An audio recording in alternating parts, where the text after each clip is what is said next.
I I think that every kid you have to deal with a little bit differently, right? So there's um, athletics is a massive focus for us in our family, right? Both Denise and I were professional athletes.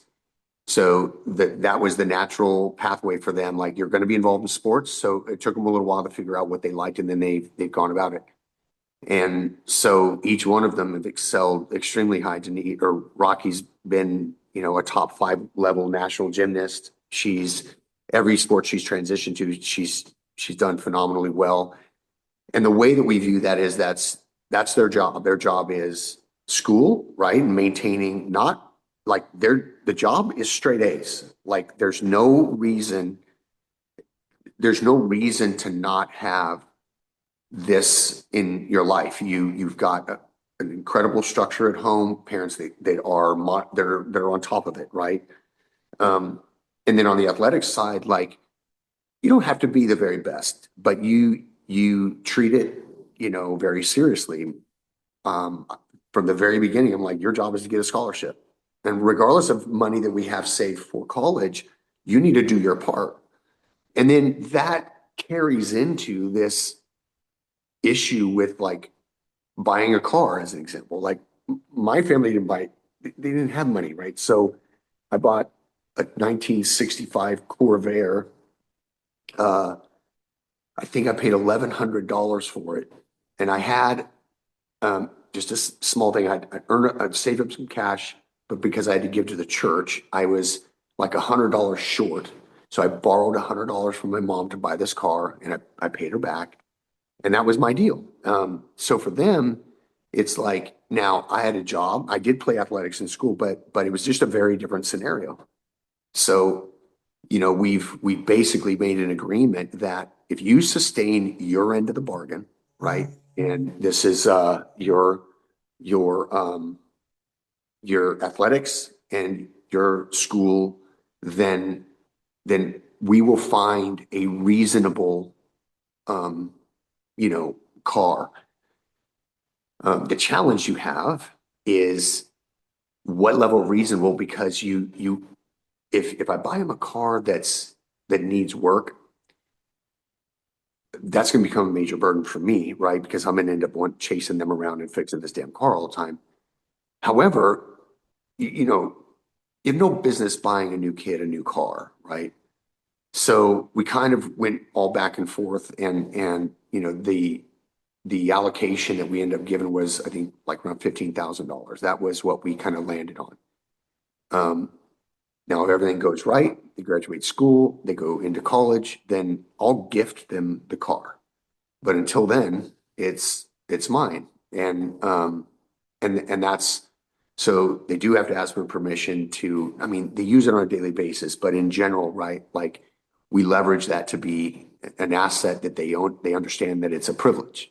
So, but if I have two younger daughters and if they end up in a situation where if they end up in a situation where they're not so compliant, then it's going to be a rougher road.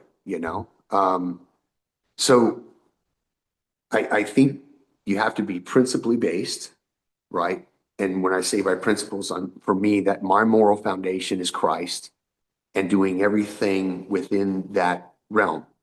As we learned in Acts chapter 15, how I run my life and the traditions that we have is up to us, and you have to ebb and flow. I do think that there are some fundamental things that families should do in order to you have to be consistent with discipline. You've got to be, as the proverb says, that those who spare the rod hate their children. And this is a probably one of the most important proverbs I believe that exists with regard to a family structure. And the reason is this: people don't understand why it says you hate your children if you spare the rod. And I've done a lot of work on this, and this is the outcome. And I'm not saying it's completely perfect, okay? Because that's the beauty of Proverbs, is they can be interpreted in lots of different ways.